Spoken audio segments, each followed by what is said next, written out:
ఓం నమ శివాయ. నిన్న మనం అరిహన్ చెప్పిన మాటలు ఈ తారకాసురుడి పుత్రులు చెవిలొగ్గి విని వాళ్ళు అనేక రకాలైన తప్పులు చేయడం, ప్రజలను కూడా మీ ఇష్టం వచ్చినట్టుగా మీరు భోగాలను అనుభవించండి అని చెప్పడంతో ఆ లోకం అంతా పాపభూయిష్టమైపోయింది. కాబట్టి ఇప్పుడు శ్రీ మహావిష్ణువు, బ్రహ్మ, మిగిలిన దేవతలు అందరూ కలిసి పరమశివుడి దగ్గరికి వెళ్ళి, శంకర, ఒక్కసారి మీరు చూడండి, మీరు చెప్పినట్లుగా సర్వం సిద్ధం చేసేసాం. ఇప్పుడు త్రిపురములలో భక్తి ఏమీ లేదు. ఇప్పుడు అక్కడ మిమ్మల్ని పూజించే వాళ్ళు లేరు అని చెప్పారు. దానికి శంకరుడు చూసి, ఇప్పుడు నేను త్రిపురాసురులను సంహరించవచ్చు. వాళ్ళు పాపం చేశారు కాబట్టి దేవత సార్వభౌముడిగా వాళ్ళని సంహరించడం నాకు పెద్ద విశేషం కాదు. కానీ వాళ్ళు కొన్ని వరాలు అడిగారు. 1000 దివ్య సంవత్సరాలు అన్నారు. పుష్కరావర్తక మేఘములు అన్నారు. పుష్యముతో చంద్రుడు ఉండాలన్నారు. మిట్ట మధ్యాహ్నం అభిజిత్ ముహూర్తం ఉండాలన్నారు. ఇంతకు ముందు లేని రథం, ధనస్సు, బాణం ఉండాలన్నారు. ఇవన్నీ ఉండాలి కదా, మరి వాటన్నిటినీ తెచ్చారా అని అడిగారు. దానికి దేవతలు అవన్నీ పట్టుకొచ్చాం మహాప్రభో అన్నారు. అయితే వాటిని తెమ్మని శివుడు చెప్పాడు. వాళ్ళు సమస్త లోకాలలో ఉండే సారాన్ని పిండి దానిని భూమండలం మీద రథంగా మార్చారు.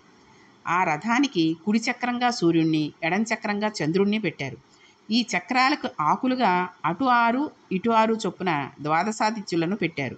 ఆ రథాన్ని నక్షత్రాలతో అలంకారం చేశారు. ఒక్కసారి ఇది చదువుతున్నప్పుడు ఊహించుకుందాం మనం కూడా, ఆ రథం ఎంత అందంగా ఉందో. ఇంతకు పూర్వం అటువంటి రథం లేదు. ఈ రథానికి కమ్ములు కిందంటే కర్రల కింద ఉంటాయి చూసారా, వాటిని ఋతువులను, ఆకాశాన్ని కప్పుగా పెట్టారు. పైన డేరా కింద వచ్చేటట్టుగా మందర పర్వతాన్ని శివుడు కూర్చోవడానికి ఆసనంగా వేశారు. ఉదయాచలము, హస్తాచలము అనే 2 కొండలను నొగలుగా, సంవత్సరాలను రథవేగంగా మార్చారు. ఉత్తరాయణ, దక్షిణాయనములు 2 చక్రాలకు శీలలుగా వేశారు. పంచభూతాలను రథానికి బలంగా కూర్చారు. వేదాంగ పురాణాలను రథానికి గంటలుగా కట్టారు. గంగా మొదలైన నదులని శివుడు కూర్చున్నప్పుడు చామరం వేయడానికి స్త్రీలుగా మార్చాడు. బ్రహ్మగారిని సారథిగా కూర్చోబెట్టారు. ప్రణవాన్ని ఆ గుర్రాలను తోలడానికి కొరడాగా మార్చారు. మేరు పర్వతాన్ని ధనస్సుగా చేశారు. ఆదిశేషుడిని అల్లెత్రాడుగా కట్టారు. సరస్వతీదేవిని గంట కొట్టి బయలుదేరాలి కాబట్టి రథానికి ముఖ్యగంటగా మార్చారు. శ్రీ మహావిష్ణువు బాణంగా మారాడు. వేదాలను రథస్వంలుగా సమకూర్చారు. మహర్షులు రథం నందు గానం చేసేవారిగా బయలుదేరారు. ఇటువంటి రథం చాలా గొప్ప రథం అని మనకందరికీ అనిపిస్తోంది కదండి. కానీ యథార్థానికి ఇంతకన్నా అన్యాయమైన రథం ప్రపంచంలో ఉండదు. శంకరుడు ఆ రథాన్ని చూసి నవ్వాడు. ఎందుకు? రథము భూమి. త్రిపురాసురులు ఆగకుండా ఆకాశంలో తిరుగుతున్నారు. భూమి కదిలిపోతే ఈ రథంలో ఉన్న వాళ్ళంతా ఏమైపోయాలో ఆలోచించండి. ఇప్పుడు భూమి అంటే రథం కదండి. భూమి నడవాలంటే దేనిని ఆధారం చేసుకుని నడుస్తుంది? చక్రాలను ఆధారం చేసుకుని నడుస్తుంది. ఇప్పుడు రథానికి ఒక చక్రం సూర్యుడు, రెండవ చక్రం చంద్రుడు. ఇందులో సూర్యుడు వస్తే చంద్రుడు వెనక్కి వెళ్ళిపోతాడు, చంద్రుడు వస్తే సూర్యుడు వెనక్కి వెళ్ళిపోతాడు. ఒక చక్రం ముందుకు వెడితే మరో చక్రం వెనక్కి పెడుతుంది. ఇప్పుడు అటువంటి రథం ఎక్కి శివుడు యుద్ధానికి ఎలా పెడతాడు? ఇలా సమన్వయం చేసుకుంటే దానిలో అన్ని ఇబ్బందులే ఉన్నాయి. ప్రణవమేమో గుర్రాలు, బ్రహ్మగారు రథసారథి. ఆయన ఎప్పుడూ రథసారథ్యం చేయలేదు. చతుర్ముఖ బ్రహ్మగారు 4 ముఖాలతో వేదం చెప్పమంటే చెబుతారు, సృష్టి చేయమంటే చేస్తారు. అంతేగాని గుర్రాలని కొట్టమంటే అంటే ప్రణవాన్ని కొట్టడం కదండి. అందులోనూ సరస్వతీదేవి ఒక పక్కన గంటగా మోగుతుంటే ఆయన ఏం కొడతాడు? ఇవన్నీ ఆలోచించి శంకరుడు దేవతలు తెచ్చిన రథాన్ని చూసి నవ్వుకున్నాడు. కానీ పాపం దేవతలు ఎంతో భక్తితో ఈ రథాన్ని చేసి తెచ్చారు కదా, కాదనడం ఎందుకని ఈ రథాన్ని ఎక్కడానికి అంగీకరించాడు. భక్తికి ఈశ్వరుడు లొంగిపోతాడండి. మనం చిక్కుడుకాయలతో రథం కట్టి సూర్యుడిని ఎక్కమంటాం కదా రథసప్తమి రోజు. ఈశ్వరుడు సంభారాలని చూడడు. పూజలో మనం కనబరిచే శ్రద్ధను మాత్రమే చూస్తాడు. ఆయన భక్తికి వసుడవుతాడు. ఇది ఈశ్వరాగ్రహానికి మనం చూపిస్తున్నది. కాబట్టి దేవతలు ఒక గొప్ప రథాన్ని తయారు చేయాలనుకున్నారు. ఇది ఎలా చేయాలనే ఆలోచన లేకుండా చాలా గొప్పగా, ఇంతకుముందు ఎవ్వరూ ఊహించని రీతిలో చెయ్యాలి అనిపించి ఈ రథాన్ని తయారు చేశారు. ఒక్కొక్కసారి మనం చాలా గొప్పగా పనులు చేయాలనుకునే సందర్భంలో కొన్ని తప్పులు చేసేస్తూ ఉంటాం. ఒక ఆయనకి సన్మాన సభ జరుగుతోంది అనుకోండి. ఆ సభలో ఒక ఆయన వేదిక మీద ఉన్నవాడిని చాలా గొప్పగా పొగడాలనే ఉద్దేశంతో ప్రసంగిస్తూ, మహానుభావుడు ఇటువంటి కీర్తిశేషుడు ఎక్కడున్నాడు అని అడిగాడు. ఆయన్ని బాగా పొగడాలనే ఉద్దేశంతో కీర్తిశేషుడు అనే మాట ఉపయోగించాడు. కానీ కీర్తిశేషుడు అంటే చచ్చిపోయిన వాడిని అలా అంటారని ఆయనకు తెలియదు. సన్మానం చేయించుకునే వ్యక్తి కుర్చీలోనే కూర్చుని ఉన్నాడు. ఆయన కీర్తిశేషుడు ఏంటండి? అంటే ఒక్కొక్కసారి ఆవేశం ఎక్కువపోయినట్లయితే ఏదో కొత్తగా మాట్లాడాలని ఇలాంటి తప్పులు మాట్లాడుతూ ఉంటారు. ఆ ఆరాటం అలా ఉంటుంది. ఆ సమయంలో ఇప్పుడు వీళ్ళందరూ రథం చేసిన సమయంలో శ్రీ మహావిష్ణువు యోగ నిద్రలో ఉంటే బాణం ముందుకు పెడుతుందా? ఇన్ని అల్లర్లు వచ్చాయి ఇక్కడ. ఈ రథానికి ఒక్కటి సరిగ్గా లేదు. అయినా శంకరుడు చిరునవ్వు నవ్వుకుని ఆ రథాన్ని ఎక్కి దేవతలను కదలమని చెప్పాడు. ఇప్పుడు రథం కదలాలంటే ముందుగా గుర్రాలు కదలాలి. ఇక్కడ వేదములు రథమునకు గుర్రాలుగా కట్టబడ్డాయి. వేదాలను కదలమని ఎవరు చెప్పాలి? ప్రణవం అనే కొరడా పట్టుకుని వేదాలను కొట్టాలి. ఈ పనిని బ్రహ్మగారు చేయాలి. తన నోటితో చెప్పే వేదాలను బ్రహ్మగారు తానెలా కొడతారు? చతుర్ముఖ బ్రహ్మగారు మహా సాధు పురుషుడండి. గుర్రాలను కొట్టడం అది ఆయనకు చేత కాదు. అయినా ఆయన ప్రయత్నించాడు. బ్రహ్మగారి ఆజ్ఞ, అవి కదలాలి. అవి కదిలి కింద పడిపోయాయి. ఎందుకు పడిపోయాయి? రథంలో పరబ్రహ్మ కూర్చుని ఉన్నాడు. ఎక్కడ వాక్కు మనస్సు పనిచేయవో అక్కడ బ్రహ్మం ఉందని వేదాలు చెప్పాయి. వేదములు బ్రహ్మము ఉండే చోటు చెప్పాయి తప్పితే బ్రహ్మం ఉండే చోటును మనకు దర్శనం చేయించలేదు. శృతి ప్రమాణాలు పరబ్రహ్మము చెబుతుంది, అంతేకాని పరబ్రహ్మాన్ని దర్శనం చేయించదు. దర్శనం మన యోగ్యతా స్థితి వలన వస్తుంది, మన భక్తి వలన, జ్ఞానం వలన వస్తుంది. కాబట్టి ఇప్పుడు వేదం పరబ్రహ్మాన్ని ఎలా తీసుకెళ్ళగలదు? అలా తీసుకువెడితే వేదం ఈశ్వరుని కదిపేదే అయిపోతుంది. కాబట్టి వేదం తన స్థితిలో తాను ఉండిపోవాలి. రథము లోపల శంకరుడు ఉన్నాడు. వేదాలు గుర్రాలుగా ఉన్నాయి కాబట్టి అవి మోకాళ్ళ మీద పడిపోయాయి. కాళ్ళ మీద నిలబడితే కదులుతుందని ఆశ ఉంటుంది. బండిలో ఉన్న బరువును తాను లాగలేనప్పుడు గుర్రం కూలబడిపోతుంది. ఇప్పుడు ఈ గుర్రాలు లాగలేకపోయాయి. రథం వెళ్ళాలని గంట గణగణా మోగుతోంది. ఇక్కడ రాక్షసులు ఒకే సరళరేఖలో ఒక్క క్షణం మాత్రమే ఉంటారు. ఇక్కడ చూస్తే అసలు ఆ రథమే కదలడం లేదు. ఈ సమయం కాస్త మించిపోతే ఇక లోకాల పని అయిపోయినట్లే. ఇప్పుడు ఎలా? ఈయన రథం లోపల కూర్చుని ఏమీ తెలియని వాడిలా చూస్తున్నాడు. ఇంతమంది దేవతలు చేసిన నిర్మాణం విఫలమైపోయింది. ఈ రథం నడవలేదు. ఇప్పుడు బలీయమైన లోకరక్షణ కాంక్ష గలవాడు ఎవడండి? స్థితికారకుడుగా శ్రీ మహావిష్ణువు. ఆయన అన్నాడు, దేవతలారా, మీరు ఈ రథాన్ని లాగలేరు. నాకు పరమశివుడికి భేదం లేదు. మా ఇద్దరి మధ్య భేదం లేదు కాబట్టి ఇప్పుడు నేనే ఆయనను కదపాలి అని చెప్పి శ్రీ మహావిష్ణువు వృషభం అయిపోయి ఆ రథాన్ని లాగేయడం మొదలుపెట్టాడు. ఇదే శంకరాచార్యులు వారు శివానందరహిలో చెప్పారండి. బాణత్వం వృషభత్వమర్ధవపుషా భార్యాత్వమర్యాపతే ఘోణిత్వం సకితామృదంగవహతాచే త్యాది రూపం దదౌ త్వత్పాదే నయనార్పణం చ కృతవాన్ త్వద్దేహ భాగో హరి పూజ్యాత్ పూజ్యతరస్స ఏవ హి నచేత్కోవ తదోన్యోధికః. రథాన్ని గుర్రాలు లాగలేకపోతే ఆయనే వృషభంపై లాగాడు. మోహిని రూపంలో అయ్యప్ప స్వామి వారి జననానికి కారణమై శంకరునికి అర్ధాంగి అయ్యాడు. ఒకసారి శ్వేతవరాహ రూపంలో భూమిని తవ్వుతూ శివుని ఆదిని కనిపెట్టలేకపోయానని సత్వగుణంతో మాట్లాడారు. మోహినిగా ఒకనాడు ఆయన మనస్సును సంతోషపెట్టాడు. సంధ్యాకాలంలో నృత్యం చేస్తున్నప్పుడు మధ్యలో వాయిస్తూ ఉంటారు. ఒకసారి సహస్ర కమరాలతో శివలింగాన్ని అర్చన చేశారు. ఇప్పుడు శంకరుడు పరీక్ష చేద్దామని ఒక పువ్వు తగ్గిపోయేటట్టుగా చేశాడు. విష్ణువు మళ్ళా పూజ చేయడు కదండి. పూజలో మనోవాక్కాయ కర్మలు ఏకీకృతం కావాలి. అప్పుడు ఆయన ఒక్కొక్క పువ్వు వేస్తున్నారు. వేయవనం వచ్చేసరికి పళ్ళెం ఖాళీగా ఉంది. దాంట్లో పువ్వు లేదు. పువ్వు లేకపోయేసరికి ఆయన ఆలోచించారు. శ్రీ మహావిష్ణువు కన్నులు తామర పువ్వులా ఉంటాయి అని అంటాం కదండి. అసలు ప్రతిదీ తామర పువ్వుతోటే పూలుస్తాం. అందుకని తన ఒక కన్ను గుడ్డు పీకి శంకరుని పాదాల మీద వేశాడు. నేత్రార్పణేశ్వర లింగం అని తమిళనాడులో ఆ దేవాలయం ఉందండి. అక్కడికి వెళ్ళి దర్శనం చేసుకుంటే శ్రీ మహావిష్ణువు కన్నుని తీసి శంకరుడికి పూజ చేసినటువంటి స్థలం అది. అప్పుడు విష్ణువు పూజకు మెచ్చి శంకరుడు తన శరీరంలో అర్ధభాగాన్ని శ్రీ మహావిష్ణువుకి ఇచ్చేశాడు. అదే హరిహర రూపం. హైదరాబాద్ ఫిల్మ్ నగర్లో సినీ నటులచే నిర్మించబడిన ఒక దేవాలయంలో ఈ హరిహర రూపాన్ని చాలా గొప్పగా నిర్మాణం చేశారు. హైదరాబాద్లో ఉన్న వాళ్ళందరూ చూసే ఉంటారు ఈ పాటికి. ఒక పక్క విష్ణువు, మరో పక్క శివుడు ఒకే శరీరంలో ఉంటారు. ఈ హరిహర రూపమే తిక్కన గారికి ప్రత్యక్షమై మహాభారతంలో ఆయన ఆంధ్రీకరించిన భాగాన్ని స్వీకరించి తిక్కన గారిని కృతార్థులను చేశారు. ఇటువంటి శ్రీమన్నారాయణుడు ఇప్పుడు వృషభమై ఈ రథాన్ని లాగుతున్నాడు. మెల్లిగా ఎలాగైతేనే రథం కదిలింది. ఇప్పుడు శివుడు మేరపర్వతాన్ని ధనస్సుగా పట్టుకుని ఆదిశేషుణ్ణి వింటినారిగా కట్టి టాంకారం చేసి శ్రీ మహావిష్ణువును బాణంగా తీసుకుని లాగి విడిచిపెట్టాలి. ఇప్పుడు శంకరుడు, నేను సర్వలోక సృష్టి స్థితి ప్రళయకర్తను, నేను ఏదైనా చేస్తే అది నా అనుగ్రహం కిందనే వస్తుంది. మీకు బ్రహ్మగారు వరం ఇచ్చారు. నేను మిమ్మల్ని చంపలేనని అనుకుంటున్నారు. లోకమునందు లేని ఆయుధంతో చంపమని అడిగారు. నేను నా మూడవ కన్ను విప్పితే ఏమవుతారు అనే ఆగ్రహాన్ని పొంది తెల్లటి వాడు ఎర్రబడి ఒకసారి కాల్చేద్దామని అనుకున్నాడు. కానీ వెంటనే పరమ దయాస్వరూపుడై వాడి అజ్ఞానానికి నేను పెడితే ఎలా, వాడు కోపపడినాడని నేను కోపపడితే వాడికి నాకు పోలికే ఉంటుంది అని అనుకుని పెద్ద నవ్వు నవ్వాడు. దయాసముద్రుడై త్రిపురాసురులను సంహారం చేయడం కోసమని మూడో కన్ను విప్పబోతున్నాడు. రెప్ప కొద్దిగా కదిలింది. నాడు శ్రీ మహావిష్ణువు, సోముడు, కాలాగ్ని ఇవన్నీ కలిసి బాణంగా వచ్చి, ఈశ్వర, ఒక్కసారి మీ చేతితో మమ్మల్ని స్పృశించి బాణాన్ని పట్టుకుని మీ ధనస్సును చేతితో పట్టుకుని ఆదిశేషుని వింటినారుగా మీరు వంగి కట్టి పైకి లేచి ఈ బాణాన్ని తగిలించి ఆకర్ణాంతము లాగితే మీ చెవిదాకా వచ్చి మీలో ఉన్న శక్తి మాలోకి ప్రసరించాక బాణం మీ ధనస్సు నుండి విముక్తమై త్రిపురాసుర సంహారం చెయ్యాలని మాకు కోరిక. అందుకని మమ్మల్ని బాణంగా ముట్టుకోండి అని పరమశివుడిని అడిగారు. అప్పుడు శంకరుడు నవ్వి ఆ బాణాన్ని తీసుకుని సంధించి విడిచిపెట్టాడు. ఈ ఒక్క బాణానికి త్రిపురాసురులు బూది కుప్పలై కింద పడిపోయారు. శంకరుని మీద బ్రహ్మాండమైన పుష్పవృష్టి కురిసింది. పతంజలి అని ఒక మహానుభావుడు ఉన్నాడండి. ఆయన నటరాజస్వామి వారి తాండవాన్ని చూస్తూ ఉంటాడు. ఆయన భాగం కింద భాగం అంతా పాముగా ఉంటాడు. తల ఒక్కటి మనుష్యుని తల ఉంటుంది. ఆయన చేతులు కట్టుకుని శివుని తాండవం చూస్తున్నప్పుడు ఆయనని చూసి కొంతమంది నవ్వారు. నాట్యమును అంత శ్రద్ధగా చూస్తున్నాడు, కానీ ఇతనికి నాట్యం చేయడానికి కాళ్ళు కానీ చేతులు కానీ లేవు కదా అన్నారు. అప్పుడు ఆయన వెంటనే సభలో ఒక ప్రకటన చేశారు. నాకు కాళ్ళు చేతులు లేవని కదా అంటున్నారు.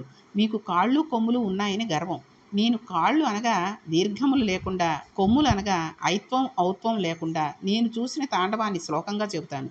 శివతాండవాన్ని మీరు అనుభవించారో నేను అనుభవించానో చూద్దురుగానని పతంజలి నటరాజస్తవనం అని ఒక స్తవం చేశాడండి. అందులో ఒక్క దీర్ఘాక్షరం ఉండదు. ఒక చోట ఆయన ఐత్వం కానీ ఔత్వం కానీ ప్రయోగించలేదు. అంటే ఆ ఒత్తులు ఏమి పెట్టలేదు. అందులో ఆయన శివతాండవానికి చెప్పారు. అందులోని ఒక శ్లోకాన్ని పరిశీలించండి. ఇది త్రిపురాసుర సంహారంతో కూడుకుని ఉంటుంది. హరం త్రిపుర భంజన మనంత కృతకంకణ మఖండ దయమంతహరహితం విరంచి సురసంహతి పురంధర విచంతి తపదం తరుణ చంద్ర మకుటం పరం పదవి ఖండితమయం భసిత మండితతునం మదనవంచన పరం చిరంతనమముం ప్రణత సంచిత నిధిం పరిచిదంబర నటం హృదిభజ. ఇందులో చూసారా, ఒక ఐత్వం కానీ ఔత్వం కానీ ఏమీ లేవు. నిజంగా మహానుభావుడిది ఏం కవిత్వం అండి. ఈ శంకరానుగ్రహంతో ఆయనకు ఆ మాటలు పడ్డాయి. ఆయన లోపల ఎంతగానో ధ్యానం చేశారనమాట. ఆయన హరుడు, అపారమైన దయతో త్రిపురలను కాల్చినవాడు అని అన్నాడు. ఈ అపార దయతో త్రిపురలను కాల్చడం అంటే ఏంటంటే, మనం ఈ విషయాన్ని బాగా గుర్తుంచుకోవాలి, బాగా చక్కగా పట్టుకోవాలి. త్రిపురాలు ఎక్కడ ఉంటాయండి? త్రిపురులు మనలోనే ఉంటాయి. అవి స్థూల సూక్ష్మ కారణ అనే 3 శరీరాలతో జాగ్రత్త, స్వప్న, సుషుప్తి, సృష్టి, స్థితి, లయ అనబడే 3 జరుగుతూ ఉండడం. జాగ్రత్త అంటే ఇప్పుడు మనం తెలివితో ఉన్నాం. అంటే ఇప్పుడు మనందరికీ ఇంద్రియాలు పనిచేస్తున్నాయి. కళ్ళు చూస్తున్నాయి, చెవులు వింటున్నాయి. ఇలా ఇంద్రియాలు అన్నీ పనిచేస్తున్న అవస్థకి జాగ్రత్త అవస్థ అని పేరు. దీనినే శాస్త్రం స్థితి అని పిలుస్తుంది. రెండవది సృష్టి, అది స్వప్నావస్థ. ఇప్పుడు ఇంద్రియాలు ఏ పని చెయ్యవు. కన్ను కొంచెం తెరుచుకుని ఉన్నా ఏమీ కనబడదు. ఇప్పుడు ఈ లోకం ఉండదు. అది విచిత్రం. ఈ స్థితిలో మనం చూసినవన్నీ అసత్యం అయిపోతాయి. అప్పుడు మనస్సు ఏదో సృష్టిస్తుంది. చిత్రమైన కళలు వస్తూ ఉంటాయి. లయమునందు సుషుప్తి, ఏమీ తెలియదు. ఈ మనస్సు సృష్టి కూడా ఉండవు. అన్నీ కారణమైన శరీరంలోకి వెళ్ళిపోతూ ఉంటాయి. ఈ మూడు అవస్థలు. మనిషి ఎన్ని సంవత్సరాలు బతికినా ఈ 3 అవస్థలనే అనుభవిస్తాడు. స్థూల సూక్ష్మ కారణ శరీరాలతో అనుభవించే జాగ్రత్త, స్వప్న, సుషుప్త అవస్థలతో పాటు 4వది ఒకటి ఉంది. దాని పేరు తురీయము. తురీయంలో ఉన్నవాడు ఈ 3ంటికి సాక్షి. రమణ మహర్షిని ఒక ఆయన, మీరు నిద్రపోతారా అని అడిగాడు. అప్పుడు ఆయన, నేను నిద్రకు సాక్షిని అన్నారు. అంటే ఎలా? ఈ శరీరం నిద్రపోతోంది, దీనిలో ఉన్న ఇంద్రియాలు నిద్రపోతున్నాయి, మనస్సు ఆత్మలోకి వెళ్ళిపోయింది, మనస్సు కారణ శరీరంలోకి వెళ్ళిపోయింది, ఈ శరీరం ఇప్పుడు సుషుప్తిలో ఉంది అని సుషుప్తిలో ఉన్న శరీరం ఆయన సాక్షిగా చూస్తూ ఉండేవారు. ఇది మళ్ళీ లేచాక ఇది లేచింది అనే ఆత్మ చైతన్యంతో సాక్షిగా ఉంటారు. అది చాలా గొప్ప స్థితి. ఇది అందరికీ రాదు. అటువంటి స్థితికి తురీయం అని పిలుస్తారు. ఈ తురీయం చేరడానికి దానికి ముందు గల 3 అవస్థలను తెలుసుకోవాలి. సాధారణంగా జనులు ఈ 4వ దానికి దగ్గరికి వెళ్ళరు. 4వది చేరడం మొదట భగవంతుని యందు పరమభక్తి ఏర్పడాలి. అలా ఏర్పడకపోతే మనకెప్పుడూ మాయ వలన ఇవే చాలా సుఖంగా ఉన్నాయని ఇంద్రియాలతో లేవడం, శౌచం లేకుండా అన్ని పదార్థాలు తినడం, ఇంద్రియాలతో అన్నిటినీ అనుభవించడం చేస్తూ జాగ్రత్త, స్వప్న, సుషుప్తి ఈ 3 అవస్థలలోనే తిరుగుతూ ఉంటాం. ఈ 3 అవస్థలు మనకి చాలా సుందరంగా అనిపిస్తూ ఉంటాయి. అలా తిరగడమే త్రిపుర సుందరి. అదే స్థూల సూక్ష్మ కారణ శరీరం. కానీ ఈ మూడు కాకుండా పరమ కారణ శరీరం అని ఒకటి ఉంది. దానిని మనం తెలుసుకోవాలి. దానిని తెలుసుకోవాలంటే ముందుగా భక్తితో మనం ఈశ్వరుడి పాదాలు పట్టుకోవాలి. పట్టుకుంటే ఆయన బాణం వేస్తాడు. ఆ బాణం తగిలితే త్రిపురాలు కూలిపోతాయి. అప్పుడు స్థూల సూక్ష్మ కారణాల మీద మమకారం లేకుండా తురీయమందు తాను సాక్షిగా ఈ మూడింటిని చూస్తాడు. ఈ స్థితి యందు ఈశ్వరుడు మనల్ని పైకెత్తడానికి ఆయనకు దయ ఉండాలి. ఈ దయ భక్తి వలన కలుగుతుంది. కాబట్టి ఇప్పుడు త్రిపురలను దయతో చంపాలి. కాబట్టి త్రిపుర సంహారం కేవలం శంకరుని అపారమైన దయ వలన జరిగింది. కాబట్టి ఆయన దయ ఉంటే ఎంతో చక్కటి అనుగ్రహం మనకు కలుగుతుంది. మహానుభావులు శంకర భగవత్పాదులు సృష్టించని విషయం అంటూ ఏదీ లేదు కదండి. భక్తి అన్న మాటకి అర్థం ఏమిటో, మనకి మనంగా భక్తిగా ఉన్నామో లేదో ఎలా నిర్ణయించుకోవచ్చో శంకరాచార్యుల వారు ప్రబోధ సుధాకరం అనే గ్రంథంలో వివరించారు. కష్టాలు వచ్చినా సుఖాలు వచ్చినా వాటిని ఈశ్వరానుగ్రహంతో స్వీకరించాలి. భక్తి వలన జ్ఞానం వస్తుంది. కష్టాలు వచ్చినా సుఖాలు వచ్చినా కదిలిపోకూడదు. కష్టం వచ్చినప్పుడు కదిలిపోయినట్లయితే తన భక్తిని కొంచెం పెంచుకోవాలి. పరమేశ్వరుని అనుగ్రహంగా ఆ కష్టాన్ని తాను తీసుకొనలేకపోతున్నానని గ్రహించి, ఈశ్వర నా మనస్సును ఇంకా పొందిక చేయి, ఈ కష్టానికి నా మనస్సు కదులుతోంది, ఈ పాటి కదలిక లేకుండా చూడు అని ఈశ్వరుడికి చెప్పుకుని ఈశ్వరుని పట్ల తన భక్తిని ఇంకా పెంచుకోవాలి. సుఖం కలిగినట్లయితే దానిని ఈశ్వరానుగ్రహంగా భావించి ఒక చిన్న చిరునవ్వు నవ్వుకోవాలి.